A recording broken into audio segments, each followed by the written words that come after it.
You know, modern airplanes are just packed with safety systems, right? Layers upon layers of them, all designed to prevent a disaster. So how in the world does a routine, short domestic flight become one of the most unbelievable accidents we've seen in years? Well, the story of Pakistan Airlines A303 is a truly chilling look at what happens when all those systems are not just pushed to the limit, but are completely ignored. I mean, just let that sink in for a moment. Landing without your wheels down, and then having both engines fail. These are two of the absolute rarest emergencies a pilot could ever face in their entire career, and they happened on the same flight, one right after the other.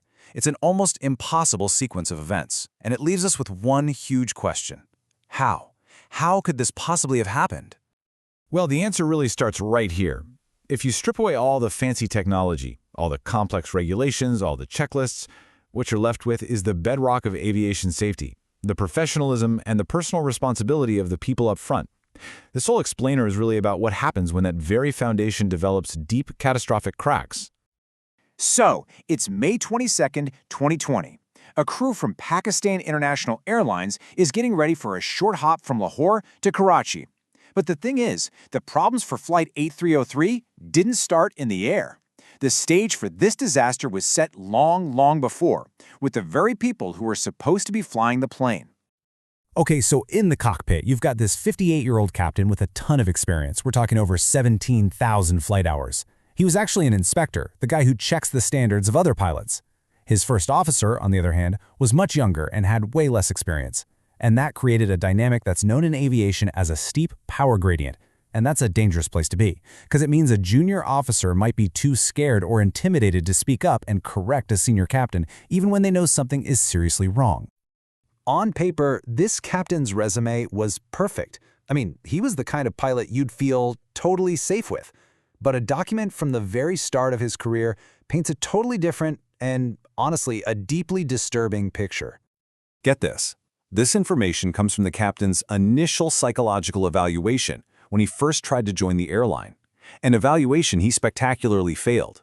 The airline's own psychologists flagged him as overbearing, having little regard for authority and, this is the really crucial part, inadequate stress tolerance. Somehow, he managed to get this assessment overturned and was hired anyway.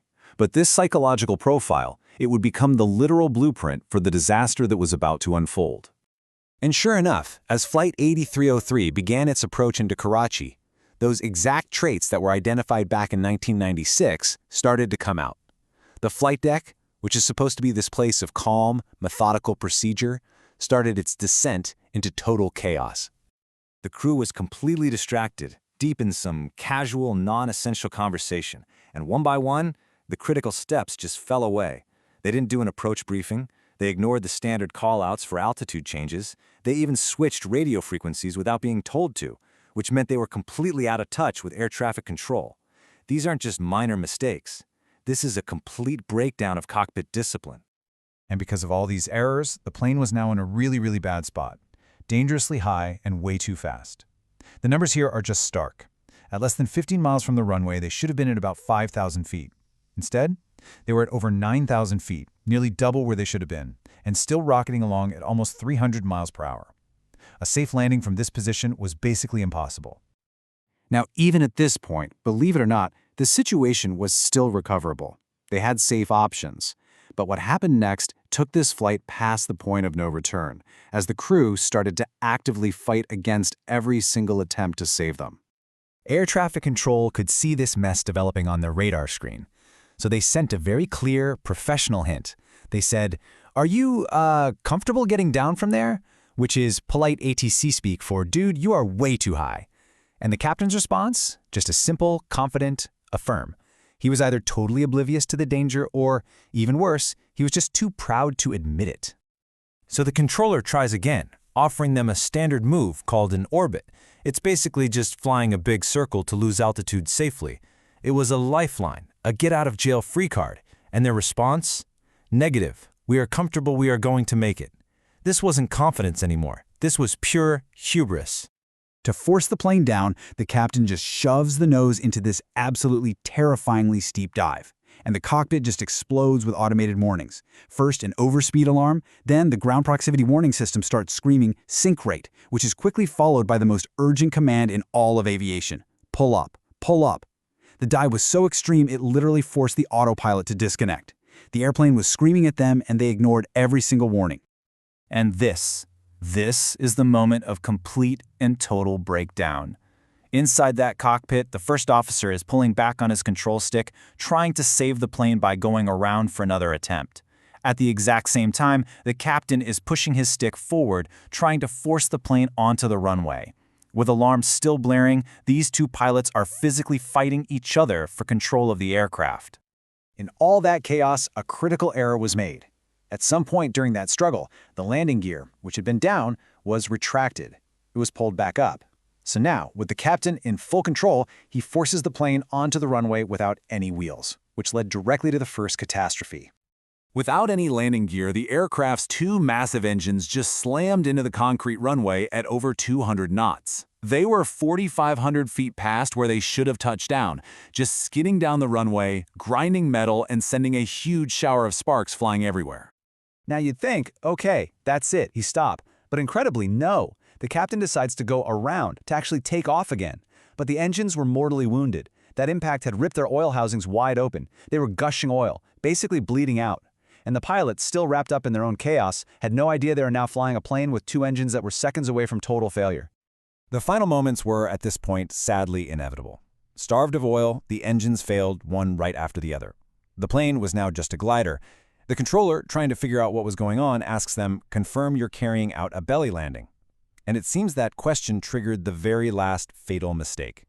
The captain, maybe confused or disoriented, does the one thing you absolutely must not do in a powerless glider. He lowered the landing gear. See, without engine power, lowering the gear is like throwing out a giant anchor. It creates massive drag and it sealed their fate. The plane stalled and crashed into a residential neighborhood just short of the runway. The investigation would confirm the crew's errors, of course, but it also uncovered a problem that went way, way beyond this single cockpit. Officially, the cause was clear as day. The crew completely failed to follow standard procedures. They ignored their checklists, they ignored the plane's warnings, and they ignored direct instructions from air traffic control. It was a catastrophic failure of basic airmanship. But that just brings us back to why. Why would a pilot, a standards inspector no less, behave this way? Well, the investigation into this crash blew the lid off a systemic rot inside the airline that puts this entire tragedy into a horrifying new context. The crash sparked a huge audit of every single pilot at Pakistan International Airlines. And what they found was so shocking, it can be summarized with a single unbelievable number. 40%. It turned out that a staggering 40% of the airline's pilots were flying on fraudulent, fake licenses. Now, to be clear, the pilots of this specific flight had valid licenses. But this discovery revealed a safety culture that was fundamentally, completely broken. The captain's behavior wasn't just an isolated case of one bad pilot. It was a symptom of a system where professionalism had been compromised on an industrial scale. And that brings us right back to where we started. Aviation safety is built on that foundation of individual responsibility and professionalism.